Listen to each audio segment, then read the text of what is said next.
एक तो काल का दुख, समय का, एक कर्म का दुख,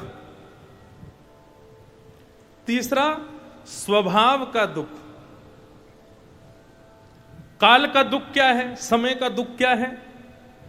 कई बार ऐसा होता है हमने कुछ गलत नहीं किया, हमारा सब कुछ बढ़िया चल रहा है, सब बढ़िया, हम खूब भजन करते हैं, पाठ पूजन सब करते हैं, लेकिन फिर भी हमारे जीवन में दुख आ जाता है, कष्ट आ जाता है।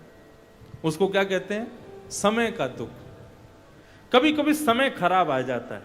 अब जैसे कोरोना आया, इसमें अच्छे बुरे सबका ही समय खराब चला, किसी का अच्छा समय नहीं गया। ये इसे कहते हैं काल का दुख। ऐसे कभी कभी बिना कुछ गलत किए भी हमारा समय खराब आ जाता है, उसको कहते हैं काल का दुख।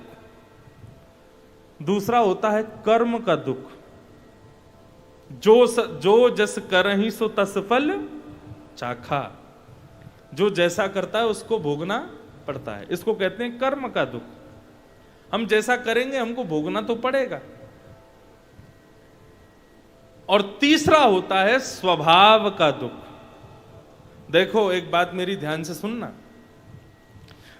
काल का दुख आएगा लेकिन एक दिन चला जाएगा। कर्म से जो लोग दुखी हैं वो जब उसको भोग लेंगे तो उनका भी कर्म का दुख एक दिन खत्म हो जाएगा।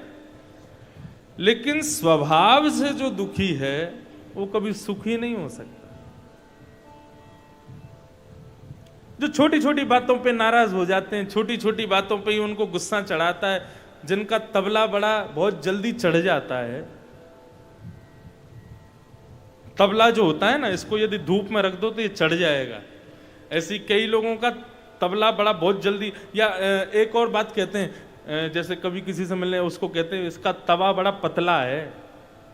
तवा पतला का मतलब बोले गैस पर रखते ही गर्म हो जाता है। तो कई लोगों के तवा बड़े पतले होते हैं, बहुत जल्दी नाराज हो जाते हैं छोटी छोटी बात पे। उसको कहते हैं स्वभाव से दुखी।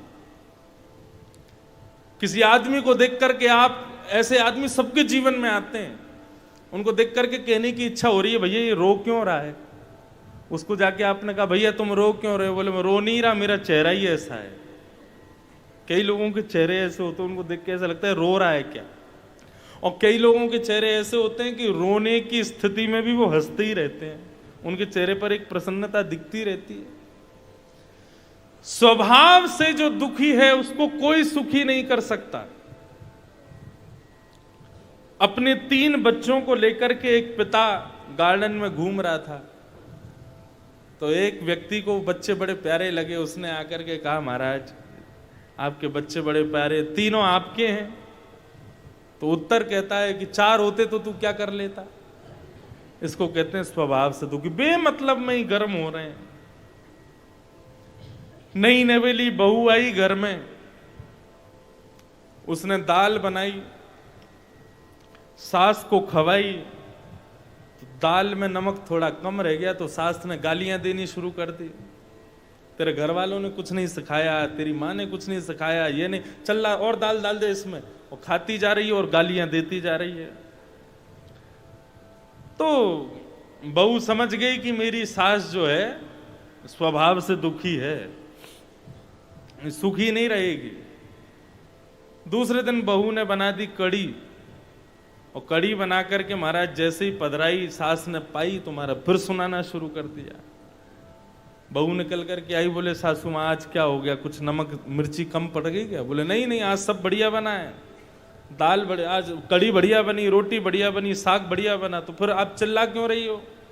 बोले मैं इसलिए चिल्ला रही हूं, तूने कल क्यों खराब बनाई थी, कल क्यों बिगाड़ी थी तूने? अरे तो कल का गुस्सा गया, अब छोड़ो उसको।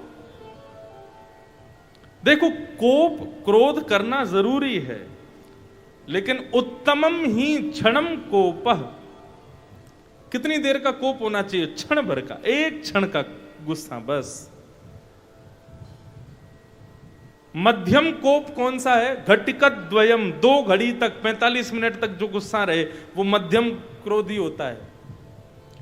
अधम क्रोधी कौन सा है? बोले 2-3 दिन तक गुस्सा रहता है।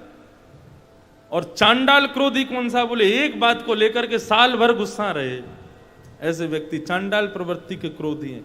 तो क्रोधी कौन से बनो? उत्तम बनो। कैसा? क्षण भर का गुस्सा करो बस, उससे ज्यादा नहीं। तो दुख तीन प्रकार के, काल का दुख, कर्म का दुख, स्वभाव का दुख।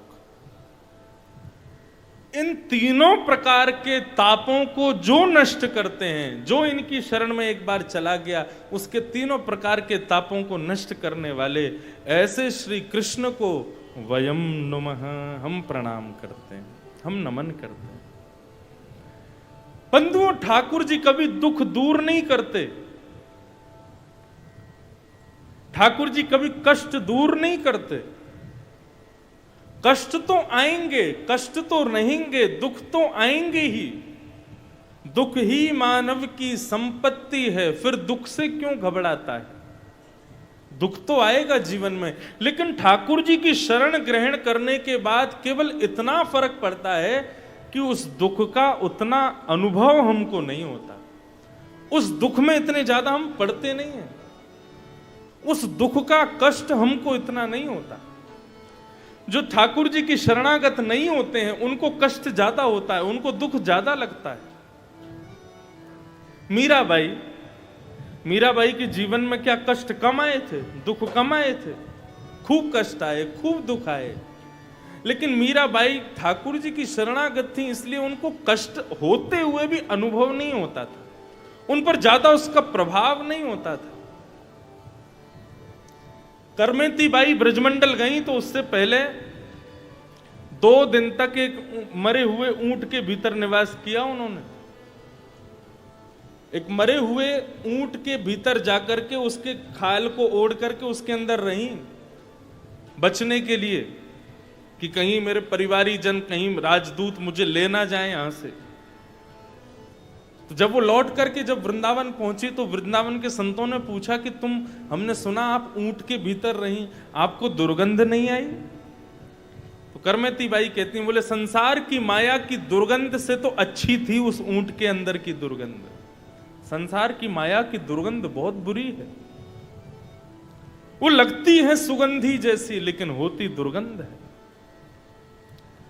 इसलिए कृष्ण आश्रित जो हैं, ठाकुर जी के शरणागत जो एक बार हो गए, उनको कष्ट ज्यादा लगता नहीं है, कष्ट ज्यादा होता नहीं है।